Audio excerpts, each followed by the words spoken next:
स्वागत है, शुक्रिया। और इस वक्त में जो सबसे बड़ा सवाल पूरी दुनिया के जहन में है वो यही है कि अमेरिका वो होर्मुज को लेकर के नाकेबंदी कर रहा है। ये कितना मुमकिन है, क्योंकि बहुत सारी रिपोर्ट, बहुत सारे इधर से उधर से तर्क दिए जा रहे हैं। आप बखूबी होर्मुज को भी समझते हैं, ईरानी हुकूमत की ताकत को भी समझते हैं, ईरानी नेवी की ताकत को भी समझते हैं, और डोनाल्ड ट्रंप ने जो कुछ दिखाया है उसको भी भली भांति देख रहे हैं। ये कितना प्रैक्टिकल है और क्या वाकई ये मुमकिन है कि होर्मुज को ब्लॉक करके और अब ईरान को बातचीत की टेबल पर फिर से लाया जा सकता है या फिर झुकाया जा सकता है? जी शुक्रिया बहुत बहुत धर्मेंद्र जी। तमाम आपके व्यूअर्स को सलाम, आदाब और नमस्ते।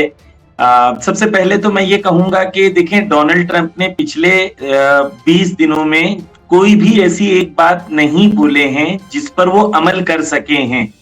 पहले उन्होंने कहा कि हम होर्मुज को खोल देंगे, और फिर कहा कि हम खार्ग आइलैंड पे कब्जा कर लेंगे, फिर कहा कि हम बूट्स ऑन द ग्राउंड लेके आ जाएंगे, फिर कहा कि हमारे पास अब्राहम लिंकन है उसको लेके आ जाएंगे, फिर कहा कि हम होर्मुज को क्यों खोलें, हमारा होर्मुज नहीं है, जिसका प्रॉब्लम है वो खुद खोले। फिर गाली देके कहा कि कल तक होर्मुज खोल दो, फिर कहा 48 घंटे में खोल दो, फिर कहा 72 घंटे में, फिर कहा 5 दिन में, फिर कहा 10 दिन में।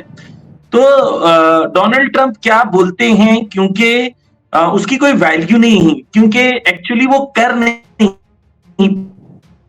पाते हैं। उनको लगता है कि मैं डराऊंगा, सामने वाले डर जाए, फंस गए, उतना ज्यादा दलदल में फंसते जा रहे हैं। अभी हम आते हैं ब्लॉकेड की तरफ। पहले तो ये ब्लॉकेड के अंदर सबसे पहली चीज हमें ये माननी पड़ेगी कि अमेरिकन नेवी हार गई। क्यों?